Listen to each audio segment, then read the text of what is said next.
specifically how the five aggregates are put into practice. Yes. Okay. Um, that's actually an interesting question. Uh, let's see where we can go with it. First off, uh, you can understand that the five aggregates are actually part of Paticca Samuppada. All of the five aggregates are actually mentioned in the Paticca Samuppada, but that the five aggregates are generally kind of an introduction to the teachings of Paticca Samuppada. And also that you know that Paticca Samuppada is a full explanation of the second noble truth. Hmm. Okay. So, uh, Paticca Samuppada and the five aggregates fit within the context of what is the cause of suffering, and that uh, one of the things that we understand about uh, the Four Noble Truths is that that's the essence or the heart of the Buddha's teaching. And in fact, in one of the sutras, he says, both formerly and now, I only teach one thing, and that is dukkha, dukkha nirodha. Well, that phrase dukkha, dukkha nirodha, actually you could say dukkha is the first noble truth, dukkha nirodha is the third noble truth, and the second and the fourth noble truths go in to fill in the picture. Okay. Okay. Because if we can understand the cause of suffering, then we can, or dukkha, then we can actually understand dukkha. Um, and so the second noble truth winds up being very important as to the cause of dukkha, because if we interrupt that cause, then there's no dukkha. And so we wind up in the third noble truth. And that's in fact something that needs to be investigated as well as the other elements of the Four Noble Truths. So basically, what we're coming down to is that the five aggregates are subject to investigation. That's where it comes into practice. The practice is to investigate. To investigate, is this suffering? To investigate what's going on here that causes this stuff. The investigation would be then to find what it's like to be out of suffering, because most people don't even know what that is. And so we should spend a little bit of time with that. Um, Bhikkhu Buddhadasa talks about a void mind, but he makes the point that we're not in hindrances all the time. That many people, when they study Buddhism, they talk about the hindrances and getting the hindrances out of the mind. Many students get the idea that the mind has got nothing but hindrances.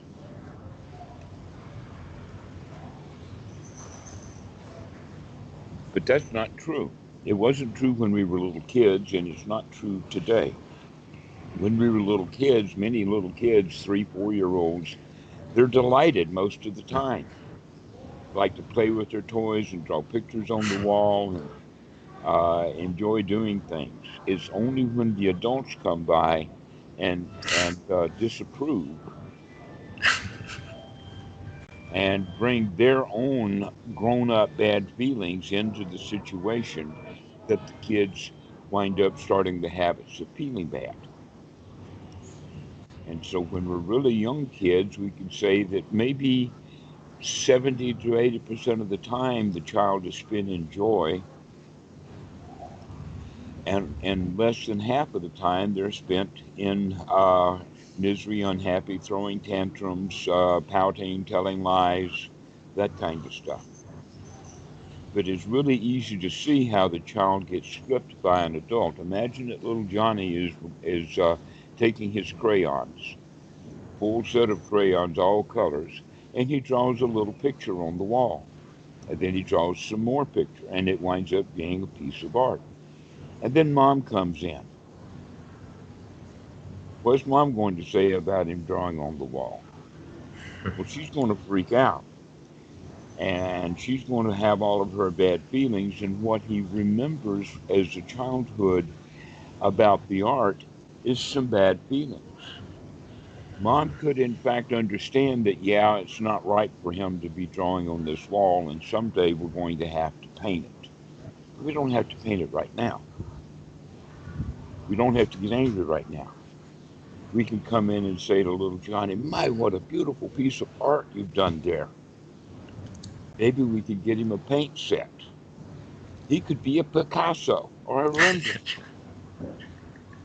But when he is being fussed at, now he loses that. So the way that the human is made up about our instincts, the self-preservation instinct, or the baseline of our instincts, that's which keeps us alive,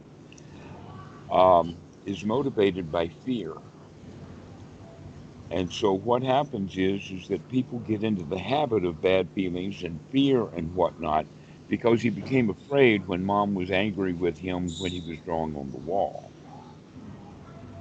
So over time, time builds up. We have enough bad memories over time that we wind up feeling bad most of the time, say 70 or 80% of the time in anxiety, and only a little bit of time in joy and relaxation. But everybody has that. In fact, that's what the entire Hollywood industry is all about, is getting away from it all. Well, what are we getting actually away from is all of this stuff up here that we've been accumulating. That's what we're using to get away from it all. But there are other things other than entertainment that we can do that are wholesome. And one of the things that is one of the sutras, and when the student pointed that out to me, and it was within the last year, it really made something click. And that is that the Dhamma, the discussion of the Dhamma, right now while we're working together with the Dhamma, this is wholesome. The Dhamma is wholesome. When you are talking about the Dhamma, thinking about the Dhamma, discussing the Dhamma with your friends, reading books on the Dhamma, mulling over the Dhamma, you are not in hindrance. But it's also possible to be reading a book on the Dhamma and go back and forth between the Dhamma and hindrance to the point that we wind up in the hindrances and the eyes are on on the Dhamma. But it's Yeah. the mind is not on it. The mind is stuck in the hindrances, worried about what the Dhamma says and all kinds of things. So you can see that interaction, that interplay. Mm. Now, the point that I'm making here is that the Dhamma itself is wholesome, and the aggregates fit into the second noble truth, and the four noble truths are the Dhamma. So the way that we're going to then understand the Four Noble Truths and down to the aggregates all the way to Paticca Samuppada is that when we're thinking about that stuff correctly, then the mind is in a wholesome state. So it's got its reward and value right then and there. Mm. The next thing is that there is a sutta number 2 in the Majjhima Nikaya called the Sabha Asava Sutta. And the Sabha Asava Sutta uh, is actually the first 11 parts, 11 verses in Bhikkhu Bodhi's versing system. Has to do with the first group of fetters. Sabha, the word asava actually here generally means something like an outflow, Mm. um, a boil, a pox, that kind of thing. Yeah. Uh, in in the sense that, like picking blackheads, Mm. we can't pick all the blackheads at once. We can only do one at a time. as we see it, as it arises, as it's there, then we can deal with it. So we look at the asava kind of like that, as opposed to fetters. Fetters are generally referred to as bondage. Kilesa is the word. Yeah. All right. So we're looking at the relationship between kilesa and asava at this point. Now, in this sutra, the Sabha Asava, it lists um, the first part of it is basically it's like this. The whole sutra is set up that the first thing is the taints or the impurities or the pimples that are to be removed by seeing, by observation. The next group is um, asava that is to be removed by using. Another group of asava would be by avoiding. Okay. What do we mean by the asava by using? Would be the four requisites. Just enough food, just enough shelter, just enough clothing, just enough food. We need to have some sort of foundation. And you could actually say that foundation is the poverty line. Below that level, the Dhamma practitioner is in poverty, which means he doesn't have the needed requisites to live an easy life. But once we have just the bare minimum, an example of that would be the homeless that are pitching a tent on the streets of Los Angeles, along with 3 or 4 thousand other people pitching a tent for the homeless. That's inadequate shelter. But if he would take that tent, leave town, go off into the woods, and pitch that tent, then it would be adequate shelter. So it has to do with the environment. That in fact, the tent out in the woods where there's no animals much and no predators, then the tent, all it needs is the protection from the rain. But in Los Angeles, it needs a whole lot more protection than just from the rain. Okay, so you're seeing what we're talking about there. The asava that is, um, let us say, dealt with by avoiding, then would be avoiding people of ill repute, avoiding cesspools, avoiding thickets, avoiding going places that are dangerous. Okay, so this would be the way. So let's go back to this group about avoiding or coming out of asava by seeing, because this is the question that you're asking. That the Buddha talks about it in the sense of those things which are worthy of our attention and the things that are not worthy of our attention. And the kinds of things that are not worthy of our attention are the kinds of things that will take us into places that are unwholesome. And things that are worthy of attention are the kinds of things then that will take us into wholesome states. That makes sense, doesn't it? Yeah. All right. And so then the sutta mentions a few things that would be unwholesome because they don't go anywhere. One of those questions would be, who am I? What was the past? In other words, thinking about the past. What's the future going to be? How will I handle the future? What this will be like? So past and future and worrying about who am I and that kind of stuff, that's unwise attention.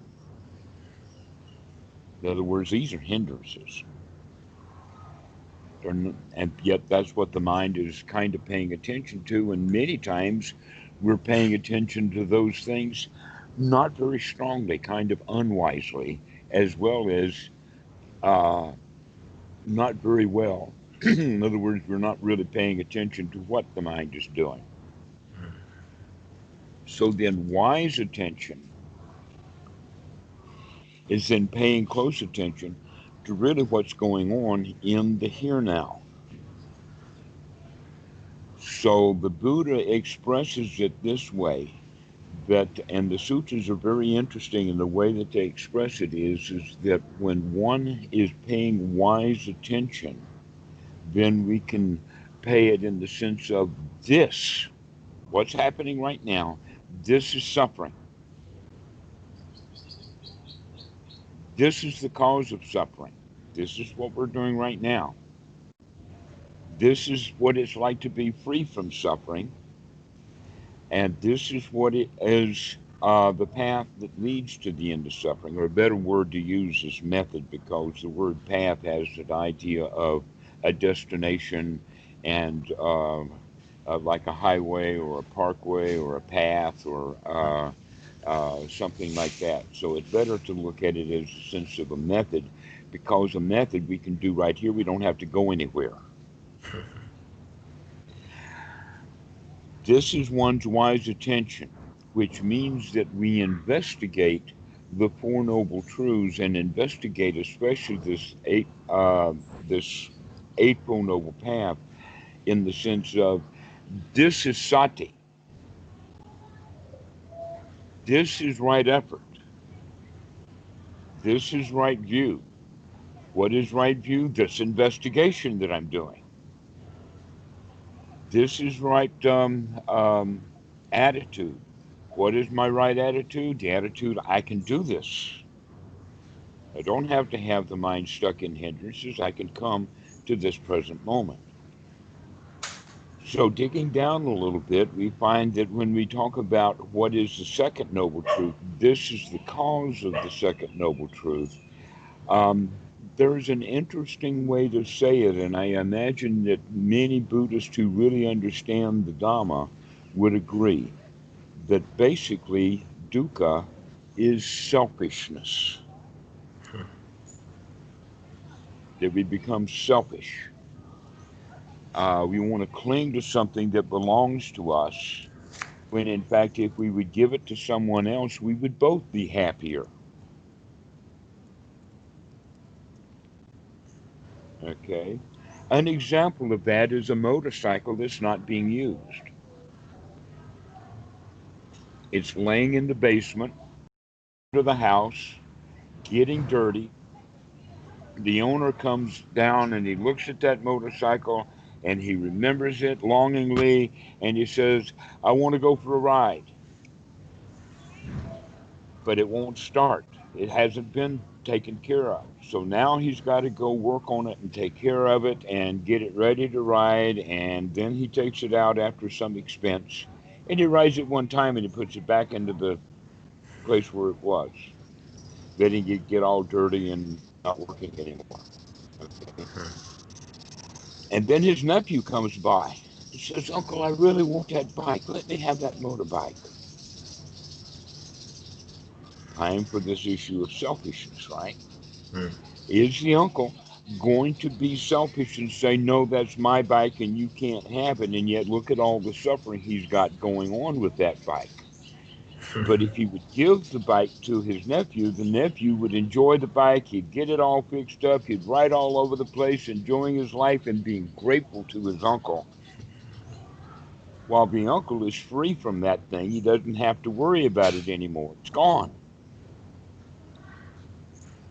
So this is a very, very clear example of selfishness is in fact causing dukkha. The uncle's selfishness is causing dukkha to both of them. But you can see that and extract that one all over the place. All right. So what the teaching of the Buddha then is in regard to the five aggregates is to understand that that selfishness that arises in the mind of the uncle does not come from the five aggregates themselves.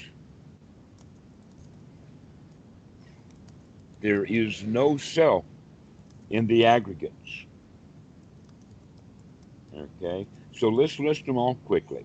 We have the body, the feelings, we have consciousness, perception, and sankhara. Those are normally the way that they're taught. And if you look at it, you can see, wait a minute, that's slightly different order than the way that they're presented in Paticca Samuppada, where you have ignorance first and then sankhara, and only in digging down into sankhara do you ever find the body.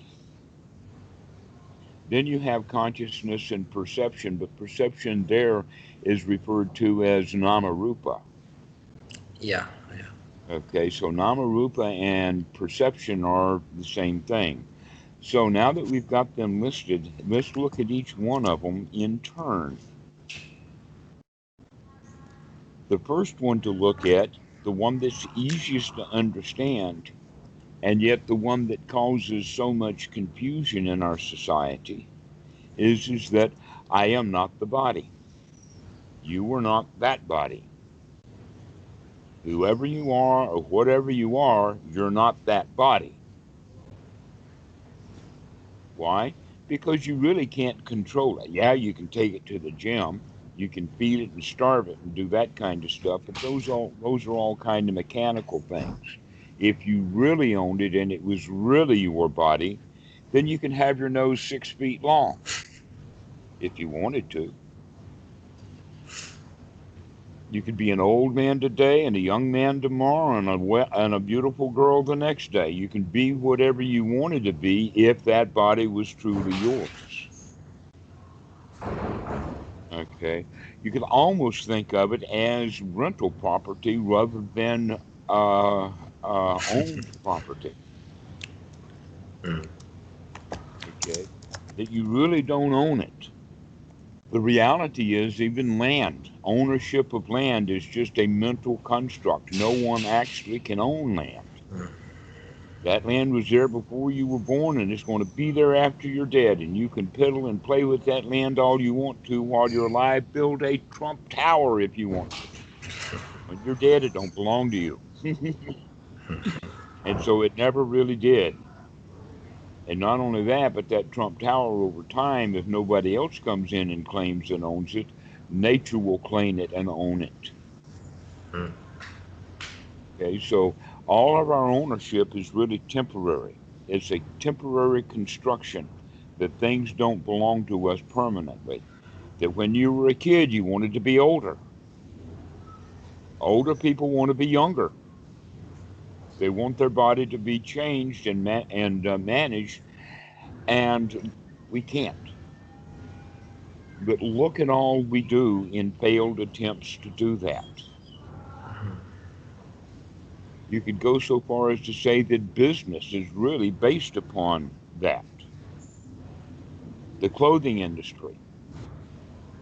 Everybody sees their own body as a fixer-upper, and we try to fix it up with clothing. Many people will wear makeup. We go through a beautification process because we're really not satisfied with the body. It really doesn't belong to us anyway. When you come to understand that you are not the body, that's a remarkable conclusion.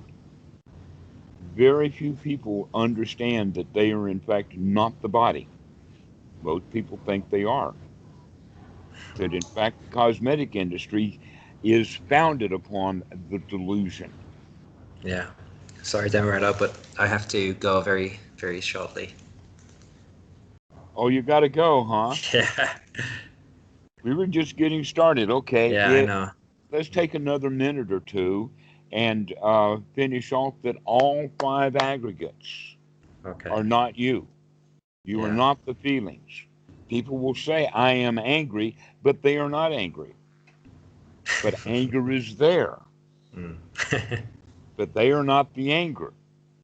That's an important point to know. You are not the body and you are Hello, not the angry. angry. You're also not all of your memories. Mm. You're not all of your past. That's not who you are. that one can, let us say, move out of one country into another, and slowly over time they will forget all about the country that they came from. And so who we are and what is defined as um, memory fades. Memory is also a construction, so that sometimes when we remember something, we remember a constructed reality, Yeah. not the actual thing. An example of that was there was a pecan tree in my grandfather's yard, and I Okay. profoundly remember him planting that tree. And my mother was insistent that that tree was planted before you were born, and you couldn't possibly have remembered planting that tree. Constructed reality. Who constructed it? My mom or me? More than likely, I was the one who constructed it because I'm trying to bring up a childhood memory. Okay. So, in that regard, our memories are faulty. Yeah. The way that we look at things, the way we perceive things, then, is built on that faulty memory, so that we don't recognize things correctly because of faulty memory. That whole recognition process is also just a process of the mind. It's not me. One more thing that I was thinking about, because I couldn't really pin this down, and I think it relates to the meaning of aggregates, in that you can't really pin any one aggregate down, because they're all a part of each other, or they're all dependent upon each other. So you can't say, that is feelings, because the feelings are dependent on form, for example. But form On is also another aggregate. Right. So the chemicals that give us rise to the feelings, those chemicals are physical. They're part Mm. of the body. And yet that's the source of the feelings. Where is feelings? It'll be in the neck if you're really angry. It'll be in the chest if you're afraid. If you're sad and feel lost, it'll be in the stomach. So the feelings are associated with the body, as you say, and yet neither the body nor those feelings, nor the reaction between them, is a self. Yeah. Okay, then I've really got to go. I've got to teach in 2 minutes. So, All yeah. righty. All right. Well, we'll see you later. We'll Yeah. finish this at Yeah. another time. Try to talk another time.